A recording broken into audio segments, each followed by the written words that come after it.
Yağlanma ve artı işte diğer faktörler. Başka faktörler alkol alımı. Alkol dokularda gevşeme yaratır. Özellikle uykudan önce alkol alındığında bu daha çok kendisini gösteriyor ve horlamaya başlıyor. Yorgunluk, fiziksel yorgunluk, bu da arttıran bir şey. Sigaranın her şeydeki etkisi olduğu gibi bunda da var bir etkisi. Hava yollarında bu tür bir etki yapıyor. Erkeklerde daha fazla görülüyor. Neden hocam? O enteresan bir şey. Bu hormonal bir faktör. Yani işte testosteronun biraz daha etkisi, işte bayanlardaki progesteron hormonu onun aksine daha zinde kılıyor dokuları. Ve dolayısıyla erkeklerde daha fazla görüyoruz. Yaşla bir yükseliş yapıyor. Genç popülasyonda vücut daha diri, kaslar daha diri, boğazın içi daha diri. Dolayısıyla horlama az. Ama orta yaşlarda %30'lara çıkıyorsa daha ileri yaşlarda 50-60 yaşlarında bu %50'lere kadar yükseliyor. Yani horlamayı kabaca bu horlamanın ötesinde bir de bizim daha hiç istemediğimiz, kabul etmediğimiz, yani daha doğrusu vücuda çok zararlı olduğunu düşündüğümüz uykuda nefes kesilmesi, apne dediğimiz şey de kabaca %4-5 oranında biz toplumda görüyoruz.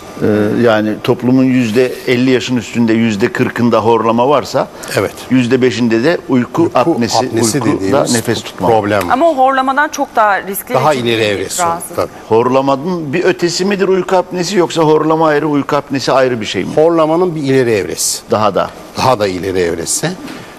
Burada horlamanın kurmayı oluyorsun artık. Doğru. Gibi yani bu sefer gürültülü bir uyku horlama varken, bir de horlarken bir anda nefes kesiliyor. Bu 10 saniyenin üzerinde diyelim. 10 saniye, kimisinde 30 saniye, 40 saniye devam edebiliyor nefes durması. Biz bunlara apne diyoruz. Bu apneye giriyor, sonra gürültülü bir şekilde tekrar uyanıyor. Çok korkunç. Bir anda. Yani. Ve tabii bu bir çevre kirliliği sağlıyor. Gürültü bir yerde kirliliği. Tabii ki gürültülü. Ama aslında uyku apnesi ve kısmen de horlama aslında vücuda zararlı bir şey.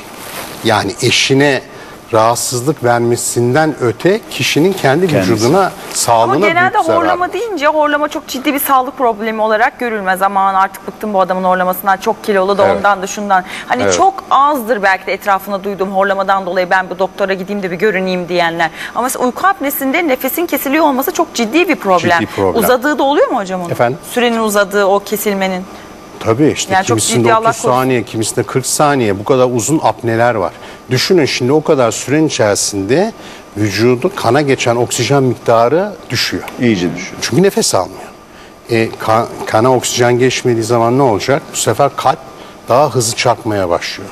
Çünkü dokulara oksijen göndermek istiyor kalp. Bu sefer durup dururken kalp büyümeye başlıyor. Tansiyon yüksekliği başlıyor bu hastalarda. Ve kalp yetmezlikleri, işte tansiyon yüksekliği problemleri böylece başlıyor bu hastalarda. Ama kanda oksijenin düşmesi sadece de kardiyovasküler sistemle değil, beyin faaliyetleriyle de ilgili. Konsantrasyon güçlükleri. Çocuklarda mesela bu konsantrasyon güçlüklerini daha çok görüyoruz.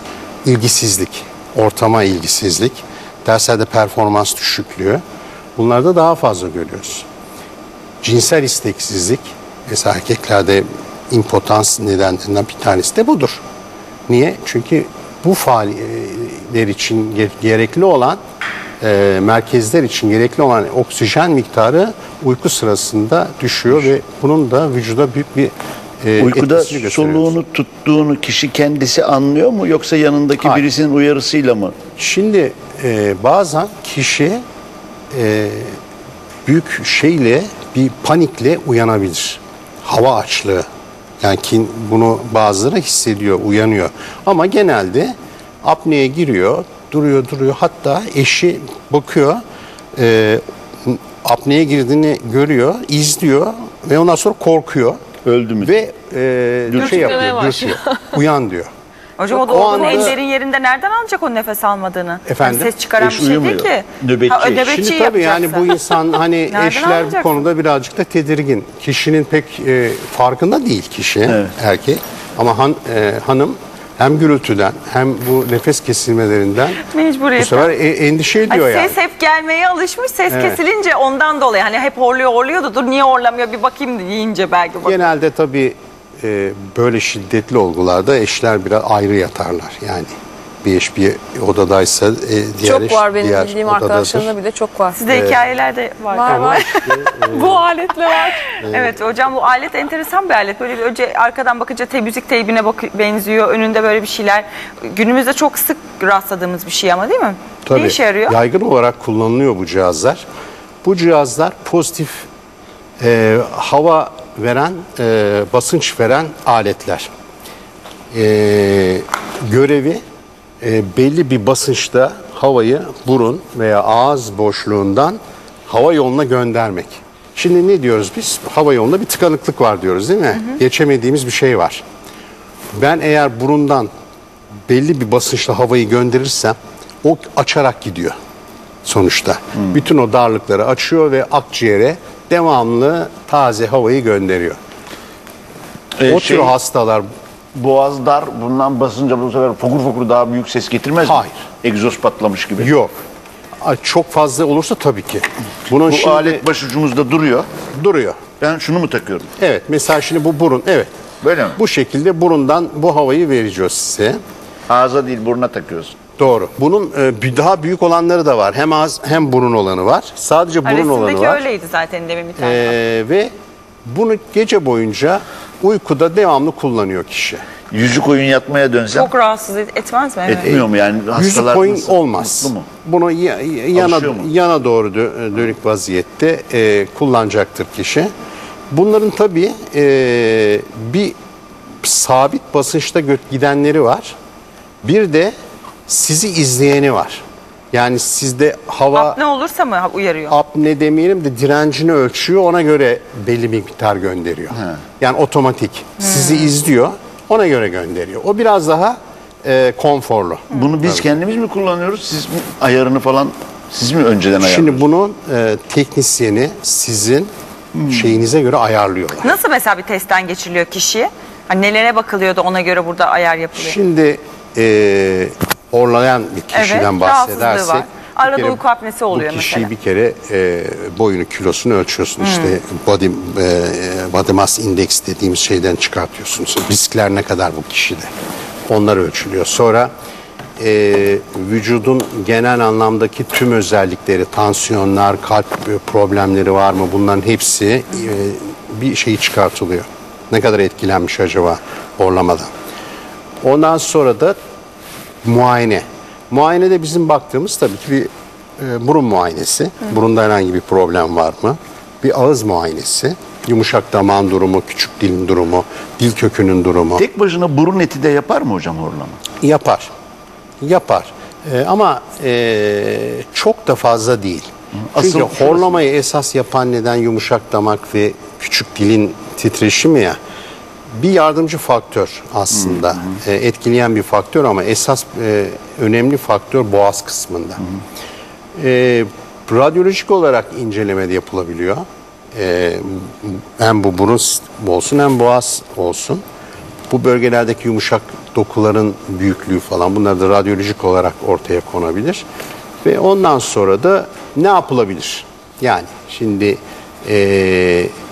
ne yapılabilir de uyku sırasında bir problemler varsa problemin derecesini anlamak için uyku laboratuvarı dediğimiz bir inceleme var. Gece O bir gece orada kalıyorsun. konaklıyor. Doğru. Şimdi bir gece misafir ediyorlar sizi. Sizin bir takım parametrelerinizi izliyorlar. Böyle ne bir olabilir şeyler mi? bunlar? Bantlar mı Tabii. bağlı? Mesela göğüs kafenizin şişip inmesi onu bir bantla izliyor. Buruna sensörler yerleştiriyor, hava akımları izliyor. Tansiyonunuz devamlı izleniyor. Beyin faaliyetleri için elektrotlar yerleştiriliyor. Uyku sırasında tüm fazlar inceleniyor. Ve bu parametreler bütün 5-6 saatlik bir kayıt yetiyor aslında. Ben de onu soracağım. Her yerimize bir şeyler takıldı. Ben nasıl uyuyacağım? Uyuyamam ki ben. Oluyor mu öyle? Şimdi Adam şu- sabaha kadar Bu dimdik duruyor mu? horlayan insanları var ya, Oğlum uyu birazcık diyorsun, oturtun, uyumuyor. biraz sonra uyur. Ha, uyur mu Yani yine? çok rahat uyuyorlar. Çünkü ertesi gün bu insanlar otobüste uyuyor. Yani Tabii. Ben de öyleyim hocam. Beni bırakın her yerde uyuyun. gündüz uyuklaması bunların en büyük problemi. Hatta bunun bir büyük problemi araba kullanmak. İşi geçiyor. Gündüz uyuklayan bir insan araba kullanması çok tehlikeli. Bir an dalıyor. Bu Reflekslerde. aleti ne kadar süre kullanması gerekiyor? Hep mi? Eğer hasta bundan çok memnunsa hayat boyu bunu kullanıyor. Valla benim bir tane arkadaşım Evet. var kullanan, pek memnun değil, kullanmaya devam Hocam ama ediyor. kendi memnun da eşi memnun değil. Böyle bir Çok adamı kısıtlayıcı gece karanlıkta bir şey. gördünüz yani. Olmaz. Astronot gibi biri yatıyor yani. Gaz maskesi gibi korkunç. Hocam iyi geceler bile diyemezsin adama. Hastaya sorarsanız hasta çok memnun. Tamam da Çünkü sabah yanındaki bir değil ya. kalkıyor ki Gibi. böyle Uyumuş. o zinde sanki Ha, o. ormanda uyumuş yani. Bir de hanıma sor. Harika. Ama bundan Hanım tabii da sessiz horlamıyor uyuyor. hasta. Yani horlama Gerçi hanım yok. da sesini Horlama çıkarmaz, yok. o da mutludur. Belki aletin çıkarttığı sesten şey yapar. Alette ses mi Alet de çıkarıyor? ses çıkarıyor. Bir hava basıyor tabii sonuçta. Bunun bir az da olsa bir sesi var içerisinde. Onlardan da şey olabilir. Yani irite olabilir. Ama alışkanlık meselesi tabii bu. Hocam mesela gündüzleri de uyuyor dediniz ya böyle horlayanlar. Böyle biraz bir lokma bir şeyler yiyince tatlı bir rehavet çöker. Yani bir şekerleme yapalım falan. Şekerim yükseldi derler. Yani şunu sormak istiyorum. Şeker yükselmesine bağlı mı, bana bir ağırlık çöktü, bir 5 dakika uyuyayım kestireyim dedim, yoksa ben horluyor muyum? Size böyle biri geldiğinde şekere falan da yani diğer metabolik şeylere de bakıyor musunuz, yoksa direkt hemen boğaza bakalım burun eti var mı? Biz onların hepsini muayene ediyoruz. Ama gündüz uyuklama şikayeti olan insanda bunlar da tipiktir. Yani insan toplantıda uyuklar mı insan? Hani siz yemekten sonra bir rehavet çöker. O normal. Hepimizde olan bir şey. Ama ciddi bir toplantı var. Toplantıya girmişsiniz. Gözünü kişi açamıyorsun. uyukluyor. Yani bu problem bu. Bu işte Belki şeye çok bağlı. yorgundur hani o gün içerisinde ama devamlı olursa Ama mı devamlıysa tabii. O anda öyle bir şey olursa doğru. Uyku laboratuvarında her yerimizi Uyku taktık laboratuvarında kabloyu. bu kayıtlar tutuluyor. Bu kayıtlarda horluyor mu? Horlama kayıtları var. Hatta video kayıtları da var. Uyku apnesine giriyor mu kişi? Giriyorsa 5-6 saat yaptıksa kaç kez girdi? Ne kadar sürdü her biri? Ve bunların skorlamaları yapılıyor ve bir derecelendirme çıkıyor. Oradan diyorsunuz ki evet, tıkayıcı bir uyku apnesi var ama bu hafif, orta, ağır sınıflama yapıyorsunuz. Sınıflamaya göre de tedavi farklı. Basit bir horlamaysa, azsa, apnesi az, o zaman bir kilo verme çok önemli. Bir ama spor tek yapması sebeple lazım, değil, kilolu diyet diye de yapması yani lazım. kilosuz diye de mesela illa horlamayacak diye bir şey yok değil mi bu işte? Hani kilosu yok, zayıf birisi ama horluyor. Tabii. Değil mi? Öyle bir O şeyler. başka faktörler var. Ama genelde bizim hep gördüğümüz Çoğunluk kilolu. erkeklerde bir obezite var. Evet. Onlarda daha çok. Kilo olmayacak yani. Dolayısıyla Olmayacak, her yerde et. Ben horluyorum kesin, belli diyetisyen kontrolü altında yapamam. bir diyet ve düzenli spor. Bunun en güzel şeyi bu. Düzenli bir spor, fitness, bunlarda en yararlı şey bu. Bununla birlikte işte tıkayıcı olan burun veya ağız boşluğunda bir problem varsa bunun Burun eğrilikleri falan da değil mi? cerrahi tedavisi, işte burun kemiğinin eğriliği de burun etlerinin küçültülmesi, radyo frekansla, yumuşak damakla ilgili küçük dilin küçültülmesi gibi bir takım cerrahi işlemler var. Ama bunun yanında bir de bakıyorsunuz ki çene bozukluğu olan insanlar da var. Alt çene arkada. Alt çene arkadaysa dil kökü de arkada oluyor. Bu kişi kesinlikle rahat nefes alamıyor. Onlara da mesela dil kökünü öne getirme ameliyatları falan var. O tür şeyler yapılabiliyor. Ama ağır, orta ya da ağır derecede uyku apnesi varsa esas önerilen şey bu cihaz. Bu cihazdan kişiler çok büyük yarar sağlıyorlar. Ama zayıflayabiliyorsa, bir sporla birlikte iyi, yani bir dengeli beslenme, spor şeyinde yapıyorsa belki bu alete gerek İçki yok, kalmadan, sigara yok. Doğru, onlar değil. içkiyi içiyorsanız en az birkaç saat vermeniz lazım. 4 saat. Yatmadan önce. Tabii. Yani daha erken saatte almakta yarar Ve var. yastığın duruş şekli de çok önemli değil mi hocam? Hani şöyle yamuk böyle dik durduğunuz zaman şurası şöyle sıkışınca Sırt da... üstü yatış. Ha, sırt- Hatta onun için derler işte Amerikalılar ilk bunu şey yapmışlar. Tenis topunu sırtına dikiyor. Tenis topuyla yattığı zaman sırtını Hayda. rahatsız ettiği zaman otomatikman yana dönüyor kişi. Ya, Yani ne pozisyon şekiller. sırt üstü yatamıyorsunuz. O size ağrı yapıyor. Top. Ama yan Hop, yatmak yan daha yatınca hızlı horlatır değil mi? hava yolu o kadar Onu daraldı. bayanlar da şimdi şey yapıyor. Hemen dürtüyor. Dön diyor. Adam Dön diyor. Dönünce ses Hocam o bir zaman dönem öbür kesiliyor. tarafa dönüyor, gene Hocam horluyor. mümkün değil. Ben bu aletle yapamam ve orta ağır derecede horluyorum. Ne yapıyorsunuz? İşte ameliyata mı gidiyor? Eğer varsa problemler o cerrahi mutlaka yapıyoruz. Burayı genişletme Tabii ameliyatları mı? genişletme, o dokuları açma ve küçük dili küçültme, asma o ameliyatların yapılması lazım. Sonuçlar nasıl? Sonuçlar Bu tabii işin kötü çok, bir şöhreti var gibi biliyorum da onun için. çok karışık. Yani ya yapıyorsun, çok gene oluyor, memnun bilmem ne olan diyorlar. hastalar da var. Kimisinde de ameliyat yaptım ama hiç yararını görmedim diyen de var. Evet. Yani burada çok kesin çizgiler yok aslında. Evet. Bu bünyesiyle mi Kişisel alakalı faktörler kişinin? çok önemli. Biraz da kendinin iyi bakması lazım. Onu söyleyecektim ben de demin. Yani aynı alışkanlıklar devam ediyorsa ediyor. gene devam ediyor. Sen oturup Tabii. 1,5 dürüm yiyorsan. Evet. değil mi? O yaşam biçimi olarak değiştirmesi gerekiyor, beslenme biçimini. Ama belli bir yaştan sonra çok zor benim gördüğüm etrafımda, yani hem ailede hem arkadaşlarımda horlama sorunu olan, özellikle beylerde, bazı hanımlarda da var da özellikle beylerde hep aynı şey, işte kilo, içki, biraz sigara, neyse zaten stres hep herkeste var Evet. artık o. Doğru. O yaşam şekli belli bir saatten sonra hiç değişemiyor anladığım kadarıyla. Yani 60'ın üstünde birine işte Yaptırmak, değil mi? şunları yapacaksınız. Yani bilinen şeyler zaten bunlar. Çok Ben doğru. hiç rastlamadım. Başarabilen değiştirebilen. diyorsunuz. Peki hocam Başarabilen, küçük çocuklarda da görülüyor dedik ya, geniz eti ameliyatının da belli bir yaşı, hani mesela benim oğlumda aynı şey oldu, götürdük ama henüz ameliyat için büyük bir et değil, geniz eti değil dedi. Hani onun için ne kadar, hangi yaşa kadar beklemek gerekiyor? Şimdi geniz eti büyük ve çocuk bundan çok zarar görüyorsa. Bir de yemesini de bakıyorsunuz o etkiliyormuş, çocuklar, değil mi? doğru, o bademciklerin çok irili oluşunda. Bir de çocuk geceliğin kesinlikle düzgün bir uyku düzeni yok çocuğun. Çırpınıyor adeta. Terliyor, dönüp duruyor yatağın içinde, horluyor, apneleri var. Şimdi bu çocukta biz kesinlikle beklemiyoruz. 6 aylıkken bile geniz etini alıyoruz çünkü çocuğu kurtarıyorsunuz bir yerde.